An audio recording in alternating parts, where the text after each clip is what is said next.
What's going on, you guys? This is All Day1 and I'm going to be giving you guys a New World video. So this video I'm going to be giving you guys is going to be a Dynasty Dungeon Guide. It's going to be a walkthrough. I'm going to be showing you from the very beginning all the way to the end as a tank's point of view on how this dungeon pretty much works. So there's two ways you can do this as a tank. You can literally pull everything the way I do, or you can pull them mob by mob. So you're going to just see how that I'm pulling everything pretty much from one point all the way to the end. And yeah, this is also going to be pretty much an unscripted guide. I'm just doing a voiceover over gameplay with some music in the background. But yeah, for this, you want to obviously make sure you have 3 DPSs that are at least 55 plus. And as a tank, you can be 51 or higher, it doesn't really matter. And then the healer, you want to make sure your healer's over 51 as well, but mainly focus based.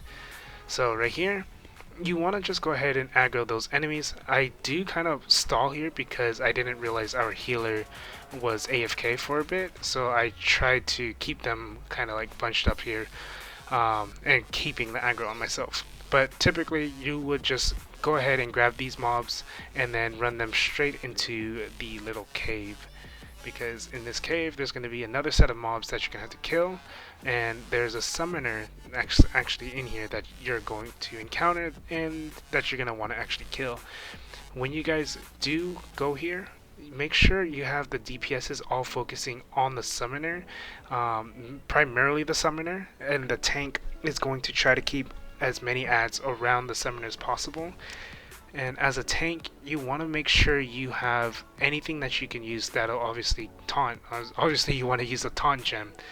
But yeah, once you aggro everything, just pull up your shield and hold that shield out. And then a healer, whoever's healing, make sure you're dropping those sacred grounds and you're just spamming out some AoE heals and everything.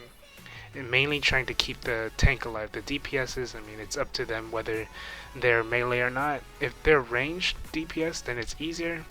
If you're a melee DPS, obviously you don't want to get swiped or anything, so you gotta be careful, be aware of your surroundings so you don't get hit by AoEs and whatnot, and try to keep yourself behind the summoner versus in front of him, because he has some pretty crazy AoEs that are like mainly frontal damage, but he also has AoEs that is just a full 360.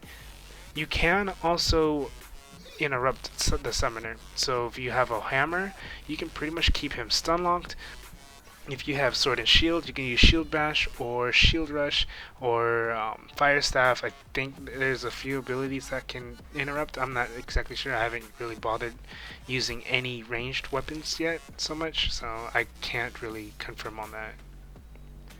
So as you can see, we end up killing the summoner and pretty much all the mobs are all cleared. After the summoner dies, he's gonna spawn 4 extra ads. Oh yeah, I forgot he heals as well, so that is pretty annoying. So if you do have a great axe and he gets that low, you just use your execute ability. But yeah, once Summoner Yao dies, he's gonna spawn 4, I believe, crawlers or swarmers, whatever you want to call them. And once you kill those 4, it's going to allow you to interact with the tentacle thing so you can use your Azoth staff to open the door.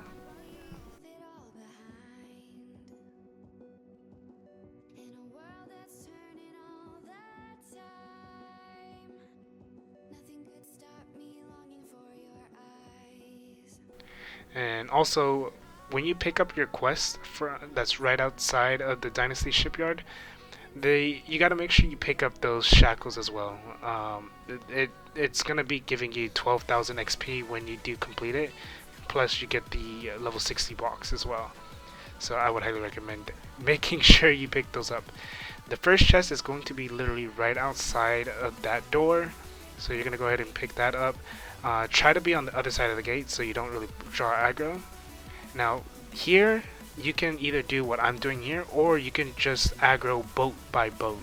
So when I say boat by boat, you would only aggro the enemies at that first boat, kill them, and then aggro the next set of enemies at the next boat and kill them. Or you can basically just aggro everything and make sure everyone gets them grouped up. Like right here, a few of my friends actually didn't group them up with me. They weren't following me. They just kept them over there. I don't know why, but yeah, you want to make sure if you're a DPS or the healer, you want to make sure you are still following the tank, so that way the tank can actually draw the aggro even better, or get the aggro again, and then you basically just cleave everyone down.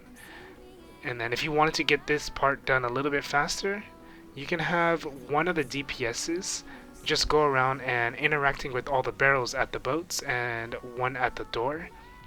When you do that, after you do that, you would have them go up on the ramp in the middle and use the fireworks, or whatever you want to call it, the dynamite, and it'll detonate them. So after you after you kill all these ads, you can go ahead and just walk through the door without having to worry about hitting the barrels.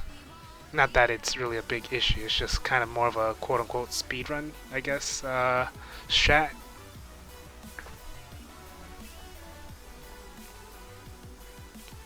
And then Spearman Chew will also drop a shackle as well.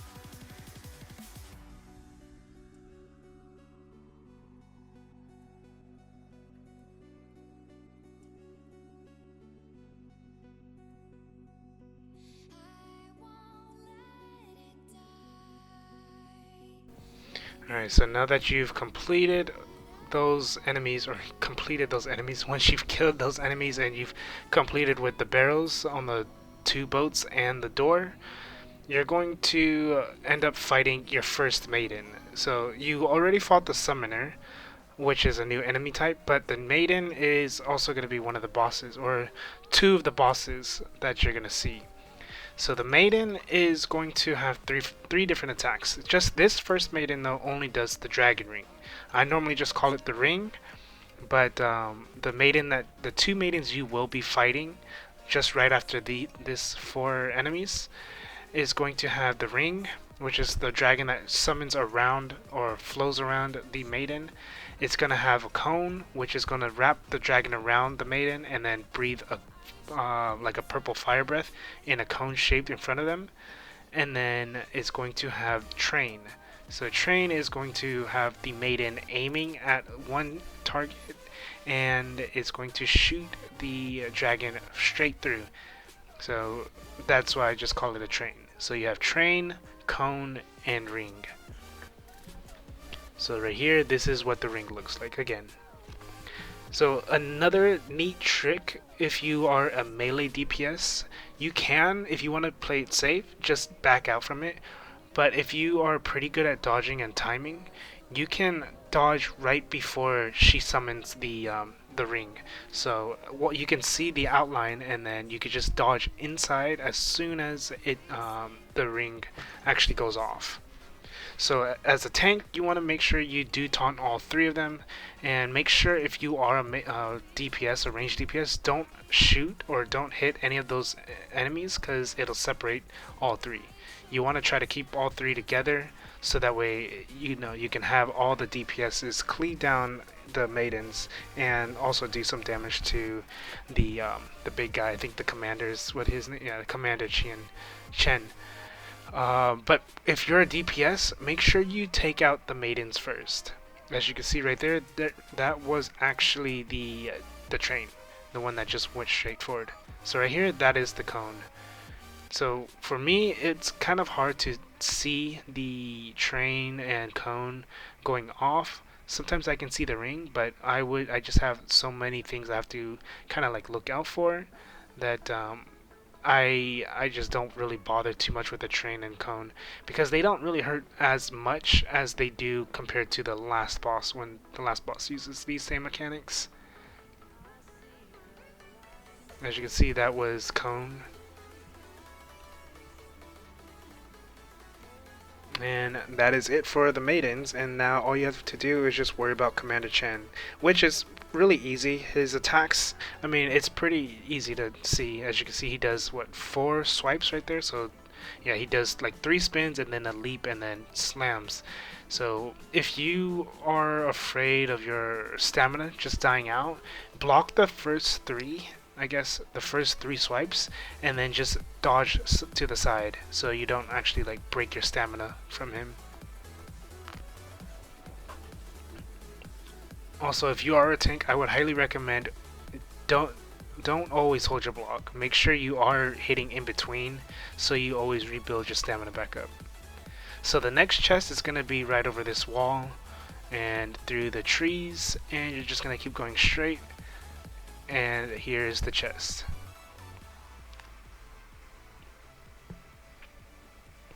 And once you've collected the chest, just go ahead and run straight to the spawn so you can make, just in case, you don't want to have someone die and then go all the way back to the previous spawn.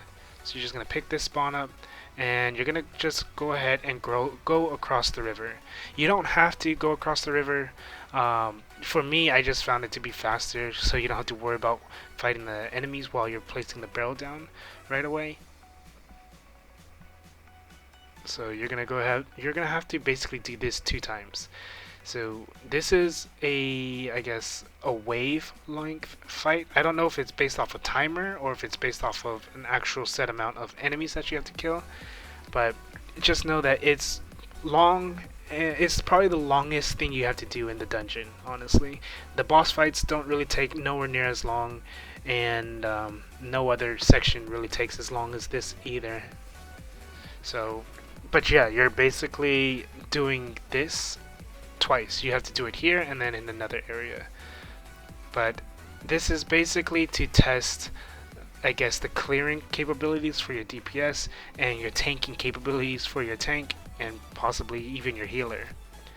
As a tank, you want to make sure you are able to aggro all the enemies pretty often, which is why I do run a rapier. It's because I'm able to get my cooldown from repose and just re-aggro on the enemies, because when they're all bunched up like that, I can get my repose back pretty quick just by using Tondo and Flurry. And then whenever my Defiant stance is back up, I just use that so I can give myself the defense buff and my team.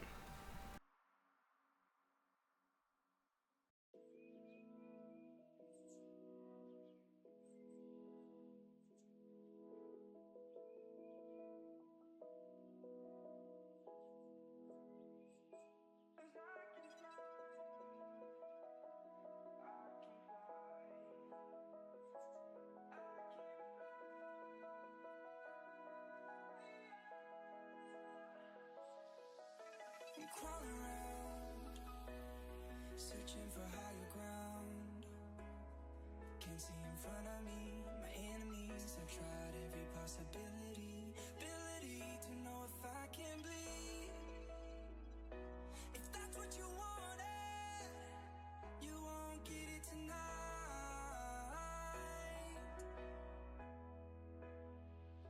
'Cause I can fly.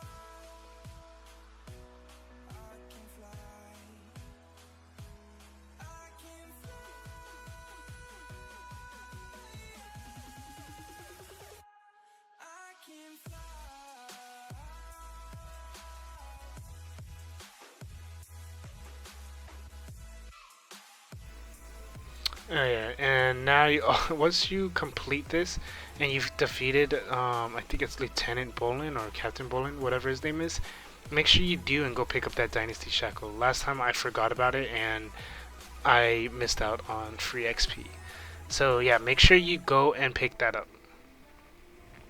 And then for this next area, it's gonna be, like I said, it's the same thing. You're still gonna go through the water, and the reason why is so you can just go and pick up the chest and then start the fight, versus just going straight into the fight then picking the chest up afterwards.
And once you finish that, you're gonna have a chest literally right next to the spawn point, which is pretty nice.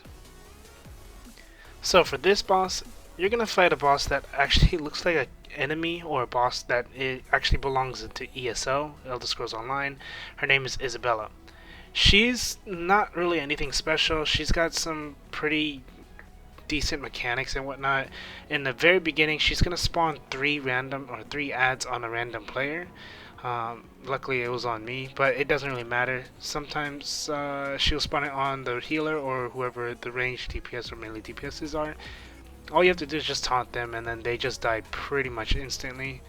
And then Isabella, though, her attacks do hurt, so you do want to make sure you are blocking a lot of her attacks, her swipes, her lunges, and her magic attacks.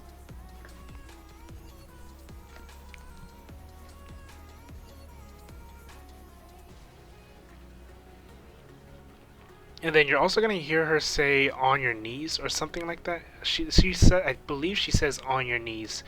When she says that, if you are a melee DPS, just make sure you back away from her, because or iframe it, because it is gonna hurt. Yeah, she says "beg on your knees for death." So when she says that, make sure you do iframe that attack, because it can also hurt. But obviously, if it doesn't do that much damage to you, then don't worry about it, because you still have a healer. So the reason why you also the reason why you see me kind of far from her in the beginning right there is because she's gonna launch 3 cannons out, and you don't want to be on her where she launches them, because those cannons are gonna leave a fire mark or a fire AoE on the ground. And you can see the cannons right behind her as well. And she also raises her sword up when she launches the cannon. And we actually got pretty lucky by getting her cornered here, so it was pretty much easy DPS on her, with me having my back to the corner, back to the walls. So that way all the DPSs would be able to actually have their backstab damage on her. Now, once Isabella disappears or teleports away, you want to have everyone in the corner exactly where Isabella was just at. And the reason why is because you're going to you're only going to be able to aggro one dog. You don't want to aggro both dogs. If you aggro both dogs, it's going to be a nightmare for the tank and the healer. The tank is going to basically be low stamina all the time and end up dying eventually. The reason why you're going to be in the corner is because it's going to you're playing with the aggro radius from the other dog. The other dog is too far out, so it can't aggro onto you, which is Oro. Joven is the one that can aggro right away. Plus, Joven is also a very annoying dog because this one loves to leap around. So if you see Joven about to leap and you don't have over, I believe, 70 stamina, you're going to lose all that stamina.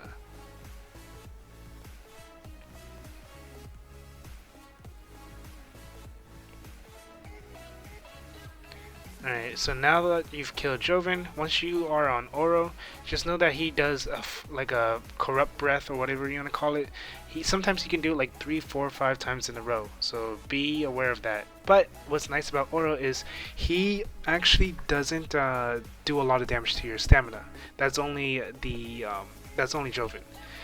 You also want to make sure you tank Oro more in the middle, away from the cages, because when he dies and he's close to a cage, the loot drops inside of the cage. And one more thing I should mention is sometimes the musketeers, well, not sometimes, the musketeers do spawn on the boat. So if you have a ranged DPS that can kill them, you can have them just kill the musketeers when the dogs spawn, or before the dogs spawn. Now that you completed that, you're going to go ahead and just take the supply stockpile, and this next area, you're only going to go to the right side. You're not going to go to the middle, you're not going to go to the left, just the right. Don't worry about it, because there's only one chest in this area, which is in the right room. So I ping in this spot right there, because that's exactly where I'm going to take all the enemies. I just go in that, like, kind of in the room and taunt, and then I bring everyone back. Normally, you don't want to be inside a building like the way they were in there. The reason why you don't want to be in a building is because the summoner will pretty much make everything really bad. So like you can see, I'm trying to get out of there and try to pull all the enemies back outside of that room. Having the spearmen and musketeers inside the room is not bad, but it's only when a summoner goes in there, because they'll summon out blades, like spinning blades, and that is just unavoidable damage unless you're not inside of the spinning blades. So yeah, you want to basically fight all these guys on this part of the bridge. You don't really want to go in the middle unless you really want to go and fight the summoner in the middle. But the summoner in the middle has a lot of armor and a lot of health, and it's just annoying to fight summoners in general.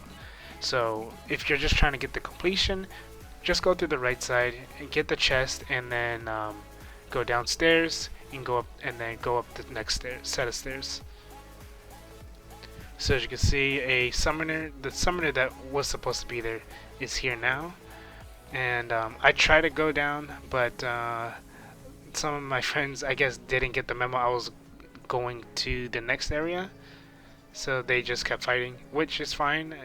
You just got to make sure you always communicate with your team, let them know what you're doing, which is something I did not do. So I'm over here trying to just pull those two ads outside so we have more room to move around and avoid any damage, or any unnecessary damage, I guess. And remember, since summoners are they're pretty strong, but they can also be interrupted. Pretty much everything they do can be interrupted.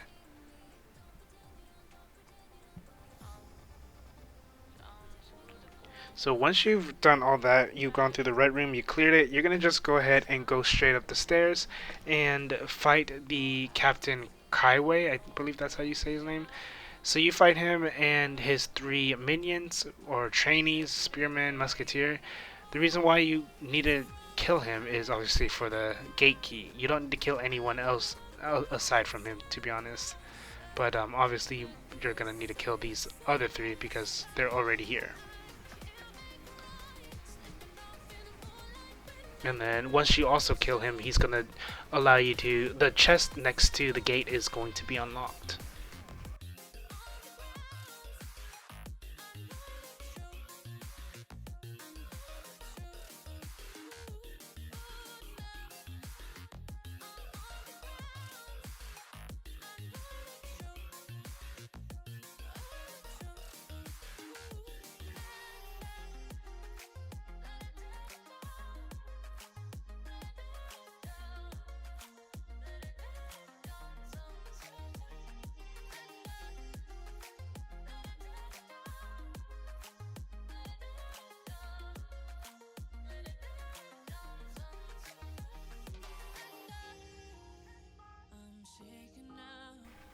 So for this last boss, our healer got disconnected, or not disconnected, he crashed. And it's an issue which is really annoying when you get to the second phase on this boss. The totems sometimes will crash players. Oh, not sometimes. It's happened a lot. So after our healer crashed, and on the second phase, we just obviously we had to reset this fight. But this fight is really easy. I mean, at first it's gonna be pretty difficult because you're still kind of trying to get used to it. But this boss is a maiden, so that means the maiden, or the Empress Dao, is going to have ring, cone, and train.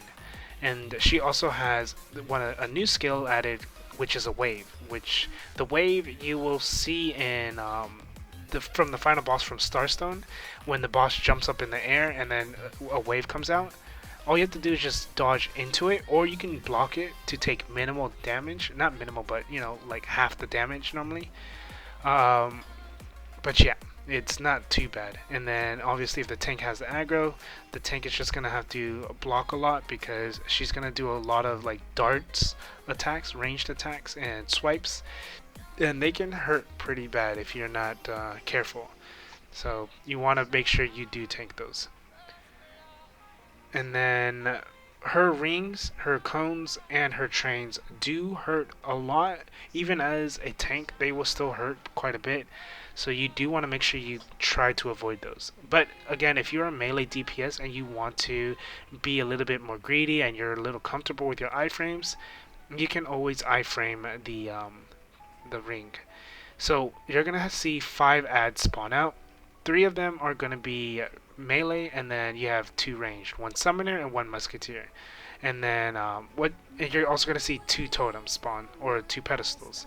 Just leave them alone, or you can technically destroy those 2, but there's really no point since they do spawn closer to the front.